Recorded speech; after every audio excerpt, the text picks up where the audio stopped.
1817 में British political economist David Ricardo ने एक काउंटर इंट्यूटिव प्रिंसिपल बताया जो मॉडर्न इंटरनेशनल ट्रेड की नींव बन गया, जिसे थ्योरी ऑफ कंपैरेटिव एडवांटेज कहते हैं। रिकार्डो का मानना था कि भले ही एक नेशन हर कंसेवेबल गुड प्रोड्यूस करने में बेहतर हो और उसे हर चीज में एब्सोल्यूट एडवांटेज हासिल हो, फिर भी उस नेशन के लिए इकोनॉमिकली ऑप्टिमल यही है कि वो सिर्फ वही प्रोड्यूस करने में स्पेशलाइज करे जो वो सबसे एफिशिएंटली बना सकती है और बाकी चीजों के लिए ट्रेड करे। रिसोर्सेज को उनके हाईएस्ट लेवरेज एप्लीकेशंस में एलोकेट करने से टोटल ग्लोबल आउटपुट बढ़ता है और सभी पार्टिसिपेटिंग पार्टीज को सरप्लस मिलता है। 2 सेंचुरी से ज्यादा समय से रिकार्डो का फ्रेमवर्क एडम स्मिथ के डिवीजन ऑफ लेबर पर अर्लियर ऑब्जर्वेशंस के साथ लगभग सिर्फ जियोग्राफिकल एंटिटीज और फिजिकल कमोडिटीज पर ही अप्लाई किया गया था। हमने पुर्तगाली वाइन और इंग्लिश क्लोथ के ट्रेड या बाद में ताइवानी सेमीकंडक्टर्स और अमेरिकन सॉफ्टवेयर के ट्रेड के कंपैरेटिव एडवांटेज को एनालाइज किया है। आज जब आप 2030s की इकोनॉमिक आर्किटेक्चर को नेविगेट कर रहे हैं तो इस क्लासिकल मैक्रो इकोनॉमिक थ्योरी में एक गहरा माइक्रो इकोनॉमिक रोटेशन आया है। कंपैरेटिव एडवांटेज का सबसे क्रिटिकल एप्लीकेशन अब सोवरेन नेशंस के बीच ट्रेड बैलेंस में नहीं बल्कि बायोलॉजिकल ह्यूमंस और आर्टिफिशियल इंटेलिजेंस के बीच कॉग्निटिव लेबर के एलोकेशन में मिलता है। मॉडर्न हाइब्रिड वर्कफोर्स को समझने के लिए हमें उस जीरो सम एंजाइटी को छोड़ना होगा जिसने 21st सेंचुरी की शुरुआत में ऑटोमेशन पर हुई चर्चाओं को प्रभावित किया था। एंटरप्राइज में एडवांस्ड फाउंडेशन मॉडल्स का इंटीग्रेशन पूरी तरह से इंसानों को रिप्लेस करने की कहानी नहीं है, बल्कि ये अभूतपूर्व रिसोर्स रीएलोकेशन की कहानी है। जिस तरह इंडस्ट्रियल रिवोल्यूशन ने इंसानी शारीरिक मेहनत को बेकार नहीं किया था बल्कि उसे लूम से फैक्ट्री फ्लोर की तरफ डाइवर्ट कर दिया था, उसी तरह एल्गोरिदम रिवोल्यूशन इंसानी वर्कर्स को माइक्रो टास्क एग्जीक्यूटर्स के रोल से उठाकर मैक्रो सिस्टम ऑर्केस्ट्रेटर्स के रोल पर ले जा रहा है। इस ट्रांजिशन को ऑब्जेक्टिवली मैप करने के लिए हमें सख्ती से ये डिफाइन करना होगा कि कहां सिलिकॉन का एब्सोल्यूट एडवांटेज है और कहां कार्बन बेस्ड बायोलॉजी अपना कंपैरेटिव एज बनाए हुए है। सिलिकॉन का एब्सोल्यूट एडवांटेज कॉग्निटिव स्टैमिना और स्केल। मॉडर्न आर्टिफिशियल इंटेलिजेंस की सबसे बड़ी खासियत उसकी वो क्षमता है जिसे इकोनॉमिस्ट्स अब कॉग्निटिव स्टैमिना कहते हैं। बायोलॉजिकल दिमाग एडेप्टेबिलिटी के मामले में कमाल के होते हैं, लेकिन वे मेटाबॉलिक लिमिटेशंस की वजह से बुनियादी तौर पर सीमित होते हैं। कोई ह्यूमन एनालिस्ट जो कॉम्प्लेक्स फाइनेंशियल डेरिवेटिव्स को रिव्यू करता है या मेडिकल इमेजरी को स्कैन करता है, वह जल्दी ही कॉग्निटिव डिग्रेडेशन का शिकार हो जाता है। कुछ घंटों के गहन कंसंट्रेशन के बाद एरर रेट्स बढ़ जाते हैं, प्रोसेसिंग स्पीड कम हो जाती है और डिसीजन फटीग होने लगता है। इसके अलावा एक इंसानी दिमाग किसी भी पल अपनी वर्किंग मेमोरी में सिर्फ कुछ ही वेरिएबल्स को रख सकता है।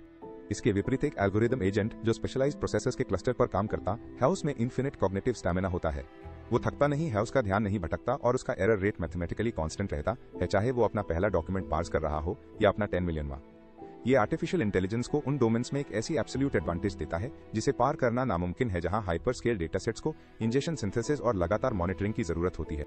ग्लोबल लॉजिस्टिक्स और सप्लाई चेन मैनेजमेंट की दुनिया पर गौर करें। प्री एआई एरा में ह्यूमन एनालिस्ट सामानों के फ्लो को मैनेज करने के लिए स्टैटिक मॉडल्स, हिस्टोरिकल ट्रेंड्स और पीरियोडिक रिपोर्ट्स पर निर्भर रहते थे। आज एक enterprise AI procurement agent real time में पेटाबाइट्स अनस्ट्रक्चर्ड डेटा को प्रोसेस कर सकता है। ये एक ही समय में ब्राजील में क्रॉप यील्ड्स की सैटेलाइट इमेजरी को मॉनिटर करता है, साउथ ईस्ट एशियन पोर्ट्स पर लेबर स्ट्राइक्स के शुरुआती संकेत के लिए लोकलाइज्ड सोशल मीडिया को स्क्रैप करता है, हाई फ्रीक्वेंसी करेंसी फ्लक्चुएशंस को ट्रैक करता है और पैसिफिक के मौसम के पैटर्न को मॉडल करता है। जब कोई जियोपॉलिटिकल फ्लैश पॉइंट अस्थायी रूप से किसी बड़े शिपिंग स्ट्रेट को बंद कर देता है, तो एक ह्यूमन टीम को असर का आकलन करने, कॉन्ट्रैक्ट्स को रीनेगोशिएट करने और शिपमेंट्स को रीरूट करने में कई दिन लग जाएंगे। AI agent in high frequency logistical adjustments को मिली सेकेंड्स में अंजाम देता है। ये रिवाइज्ड जियोपॉलिटिकल रिस्क वेरिएबल्स की गणना करता है, रियल टाइम फ्यूल फ्यूचर्स के आधार पर ऑप्टिमल ऑल्टरनेटिव रूट्स तय करता है और सेकेंडरी सप्लायर्स के साथ जरूरी स्मार्ट कॉन्ट्रैक्ट्स को ऑटोनॉमसली एग्जीक्यूट करता है। High dimensional data dense optimisation के क्षेत्र में इंसानी मुकाबला सिर्फ इनएफिशिएंट ही नहीं है, बल्कि ये मैथमेटिकली इम्पॉसिबल है। एंड्योरिंग बायोलॉजिकल प्रीमियम यानी एडेप्टिव इंट्यूशन। अगर आर्टिफिशियल इंटेलिजेंस प्रोसेसिंग स्केल और स्टैमिना में एब्सोल्यूट एडवांटेज रखता है तो बायोलॉजिकल वर्कर के लिए क्या बचता है? इसका जवाब ह्यूमन कॉग्निशन के फंडामेंटल आर्किटेक्चर में छिपा है, जो मैसिव स्ट्रक्चर्ड डेटा सेट्स को प्रोसेस करने के लिए नहीं बल्कि अत्यधिक अस्पष्ट लो डेटा एनवायरमेंट्स में जीवित रहने के लिए विकसित हुआ है। ह्यूमन वर्कर्स का अभी भी adaptive intuition, cross domain contextual inferences निकालने, एथिकल जजमेंट का इस्तेमाल करने और ह्यूमन साइकोलॉजी की अनक्वांटिफिएबल बारीकियों को समझने के मामलों में बहुत बड़ा एडवांटेज है। मशीन लर्निंग मॉडल स्वभाव से ही पीछे देखने वाले होते हैं। वे हिस्टोरिकल ट्रेनिंग डेटा के आधार पर स्टैटिस्टिकली सबसे संभावित अगले स्टेप का अनुमान लगाते हैं। जब उनके सामने बिल्कुल नई स्थितियां आती हैं जिन्हें ब्लैक स्वान इवेंट्स कहा जाता है, या जब उन्हें आपस में टकराने वाली अनडॉक्यूमेंटेड मानवीय वैल्यूज के बीच फैसला लेना होता है, तो वे स्ट्रगल करते हैं। Stake holder negotiation, strategic visioning और कॉम्प्लेक्स कॉन्फ्लिक्ट रेजोल्यूशन आज भी पूरी तरह से मानवीय काम है, क्योंकि ये अनरिटन रूल्स और इमोशनल इंटेलिजेंस पर निर्भर करते हैं। एक एआई एक फ्लॉलेस मर्जर एग्रीमेंट ड्राफ्ट कर सकता है जो ये सुनिश्चित करे कि हर clause overlapping international tax codes का पालन करता हो। हालांकि एआई फाइनल बोर्ड मीटिंग के दौरान कमरे में मौजूद तनाव को नहीं पढ़ सकता। वो ये महसूस नहीं कर सकता कि सामने वाले सीईओ की हिचकिचाहट वैल्यूएशन की वजह से नहीं, बल्कि अपने पुराने कर्मचारियों के बीच अपनी प्रतिष्ठा खोने के डर से है। ह्यूमन एग्जीक्यूटिव इस अनक्वांटिफिएबल फ्रिक्शन को पहचानने के लिए अडैप्टिव इंट्यूशन का इस्तेमाल करता है और मीटिंग को रोककर एक ऐसा फेस सेविंग कॉम्प्रोमाइज ऑफर करता है जो डील को पक्का कर देता है। इसके अलावा human workers cross domain contextual reasoning में बहुत बेहतर होते हैं। एक एआई जिसे खास तौर पर सप्लाई चेन एफिशिएंसी को ऑप्टिमाइज करने के लिए ट्रेन किया गया, हवा बिना किसी दया भाव के सबसे सस्ते और सबसे तेज रास्ते पर चलेगा। उसमें यह समझने के लिए व्यापक अनप्रोग्राम्ड कॉन्टेक्स्ट की कमी होती है कि किसी खास सप्लायर के साथ साझेदारी करने से कंपनी की बारीकियों वाली और लगातार बदलती ESG यानी environmental, social and governance commitments का उल्लंघन हो सकता है, जिससे एक बड़ा पब्लिक रिलेशंस संकट खड़ा हो सकता है। ह्यूमन वर्कर उन एथिकल और कॉन्टेक्चुअल बाउंड्रीज को तय करता है जिनके अंदर हाइपर एफिशिएंट एआई काम करता है।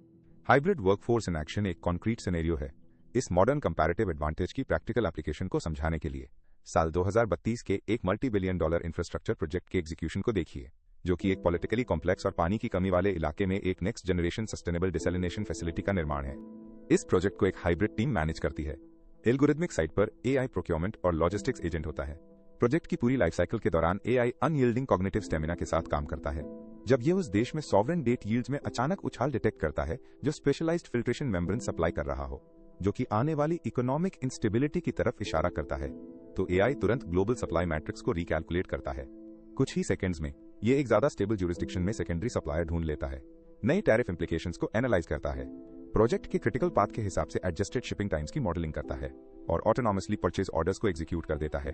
ये रोजाना लाखों माइक्रो ऑप्टिमाइजेशंस परफॉर्म करता है और सप्लाई चेन से हर तरह के टेम्पोरल और फाइनेंशियल फ्रिक्शन को हटा देता है। हालांकि प्रोजेक्ट की अल्टीमेट सक्सेस पूरी तरह से ह्यूमन प्रोजेक्ट डायरेक्टर पर निर्भर करती है, जो मैक्रो सिस्टम और ह्यूमन स्टेक होल्डर्स के कॉम्प्लेक्स वेब को मैनेज करती हैं। डायरेक्टर अपना समय मैन्युअली शिपिंग मैनिफेस्ट चेक करने या करेंसी हेजेज कैलकुलेट करने में बर्बाद नहीं करती, क्योंकि एआई को वहां एब्सोल्यूट एडवांटेज हासिल है। इसके बजाय उनकी cognitive bandwidth high leverage cross domain challenges पर फोकस करने के लिए फ्री रहती है। जब लोकल म्युनिसिपैलिटी अचानक फैसिलिटी के इनटेक वॉल्व्स को रीडिजाइन करने की डिमांड करती है ताकि हाल ही में खोजे गए कल्चरली सिग्निफिकेंट मरीन हैबिटेट को बचाया जा सके, तो एआई इस इश्यू को रिजॉल्व नहीं कर पाता। एआई के मॉडल्स इंडिकेट करते हैं कि वॉल्व्स को रीडिजाइन करने से प्रोजेक्ट 3 महीने डिले हो जाएगा और 5% कॉस्ट ओवररन होगा, और ये ओरिजिनल कॉन्ट्रैक्ट टर्म्स के आधार पर म्युनिसिपैलिटी से कोर्ट में लड़ने की सलाह देता है। ह्यूमन डायरेक्टर एडेप्टिव इंट्यूशन का इस्तेमाल करते हुए रिकमेंडेशन को ओवरराइड कर देती हैं। वह ब्रॉडर एंड क्वांटिफिएबल कॉन्टेक्स्ट को समझती हैं। उनका मानना है कि लोकल गवर्नमेंट के साथ हॉस्टाइल लीगल बैटल में उलझने से कम्युनिटी गुडविल खत्म हो जाएगी। इससे शायद एंडलेस ब्यूरोक्रेटिक डिसलोकलाइज्ड प्रोटेस्ट्स और ऐसा रेपुटेशनल डैमेज होगा जो कि 5% कॉस्ट ओवररन से कहीं ज्यादा बड़ा है। वो कम्युनिटी लीडर से मिलती हैं, न्यूअंस पॉलिटिकल लैंडस्केप को समझती हैं और एक कॉम्प्रोमाइज नेगोशिएट करती हैं, जहां कंपनी रीडिजाइन के लिए एग्री हो जाती है। बदले में फैसिलिटी के पावर सबस्टेशंस के लिए एक्सपीडाइटेड जोनिंग अप्रूवल्स मिल जाते हैं। इस सिनेरियो में optimal resource allocation perfectly realized होता है। एआई एजेंट उन high frequency data heavy logistical adjustments को हैंडल करता है जहां ह्यूमन इंटरवेंशन एक बॉटलनेक बन जाता। ह्यूमन डायरेक्टर उन ambiguous high stake stakeholder negotiations को हैंडल करती हैं जहां एल्गोरिथमिक रिजिडिटी डिजास्टर्स हो सकती है। कंपैरेटिव एडवांटेज के हिसाब से लेबर को डिवाइड करके प्रोजेक्ट ऐसी एफिशिएंसी और सक्सेस रेट अचीव करता है जिसे न तो कोई प्योरली ह्यूमन टीम और न ही कोई प्योरली ऑटोनॉमस सिस्टम रेप्लिकेट कर सकता है। वर्कर को एलिवेट करना एग्जीक्यूशन से ऑर्केस्ट्रेशन तक, ये डिवीजन ऑफ लेबर एक प्रोफाउंड मैक्रो इकोनॉमिक शिफ्ट को दर्शाता है। जनरेशंस तक ह्यूमन कैपिटल का एक सिग्निफिकेंट पोर्शन उन टास्क पर स्क्वैंडर्ड किया गया जिन्हें करने के लिए ह्यूमंस बायोलॉजिकली इल इक्विप्ड थे। हमने ह्यूमन माइंड्स को रूडिमेंट्री कंप्यूटर्स की तरह काम करने के लिए मजबूर किया, जैसे कि स्प्रेडशीट्स को टैली करना, लीगल प्रेसिडेंट्स को मेमोराइज करना और फाइनेंशियल लेजर्स को मैन्युअली रिकंसाइल करना। यह बायोलॉजिकल रिसोर्सेज का एक मैसिव मिसएलोकेशन था। इन हाईली स्ट्रक्चर्ड और डेटा इंटेंसिव टास्क को सिलिकॉन पर ऑफलोड करके हम सिर्फ वर्कर्स को डिस्प्लेस नहीं कर रहे हैं, बल्कि हम उन्हें एलिवेट कर रहे हैं। 2030s का ओवरआर्चिंग ट्रेंड ये है कि ह्यूमन वर्कर का ट्रांजिशन एक टास्क एग्जीक्यूटर से एक सिस्टम ऑर्केस्ट्रेटर के रूप में हो रहा है। एक मॉडर्न प्रोफेशनल की वैल्यू अब इस बात से नहीं मापी जाती कि वे कितनी इंफॉर्मेशन रिटेन कर सकते हैं या रिपीटेटिव कॉग्निटिव प्रोसेसेस को कैसे एग्जीक्यूट करते हैं। इसके बजाय उनका इकोनॉमिक प्रीमियम इस बात से आता है कि वे सही सवाल पूछने, कॉम्प्लेक्स प्रॉब्लम्स को फ्रेम करने, एआई एजेंट्स को मैनेज करने और वो एथिकल और कॉन्टेक्सचुअल ओवरसाइट प्रोवाइड करने में कितने सक्षम हैं, जो मशीनें लैक करती हैं। ये डेटा ड्रिवन रियलिटी पिछले डिकेड के अलार्मिस्ट नैरेटिव्स को सीधे तौर पर काउंटर करती है।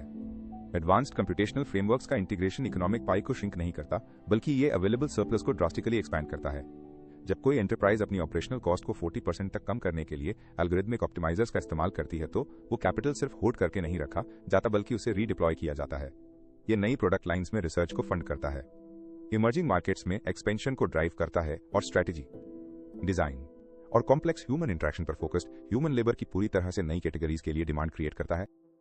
ह्यूमन माइंड का कंपैरेटिव एडवांटेज यानी उसकी क्रिएटिविटी, उसकी एम्पैथी और अननोन को नेविगेट करने की उसकी एबिलिटी पहले कभी इतना इकोनॉमिकली वैल्यूएबल नहीं रही। ह्यूमन जॉब डिस्क्रिप्शन से रोबोटिक टास्क को हटाकर हमने पैराडॉक्सिकली वर्कफोर्स को और फंडामेंटली ह्यूमन बना दिया है।